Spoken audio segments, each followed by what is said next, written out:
First Gentleman Jose Miguel Arroyo, hindi lang pala niya si Pulita, nandun daw address si Secretary Mendoza, hindi lang may copy na din ng NBI, CIDG, at PNP, ay ni Attorney Jockey Eagle Zapata, at Judge of Court ng 4th Division, ay piyansang inusumendahan sa Bicambayan 4th Division dito sa mag-asawang Arroyo, dating Congress Chairman Aguilar Sr. at dating GOP Secretary Leandro Mendoza.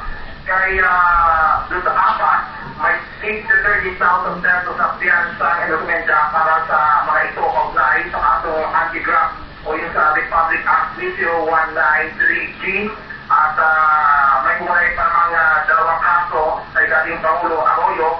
Ito yung Republic Act 3019-3I na may 30,000 pesos ng piyansa at isa pang kaso na may 10,000 piyansa naman.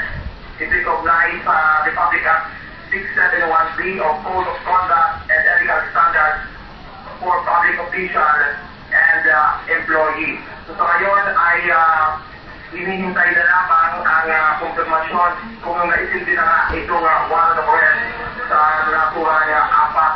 Isisilbi din ang warrant of arrest dito kay dating Pangulo Arroyo na nakakulong sa Veterans Memorial Medical Center at kay dating Congress Chairman Aguilar Sr.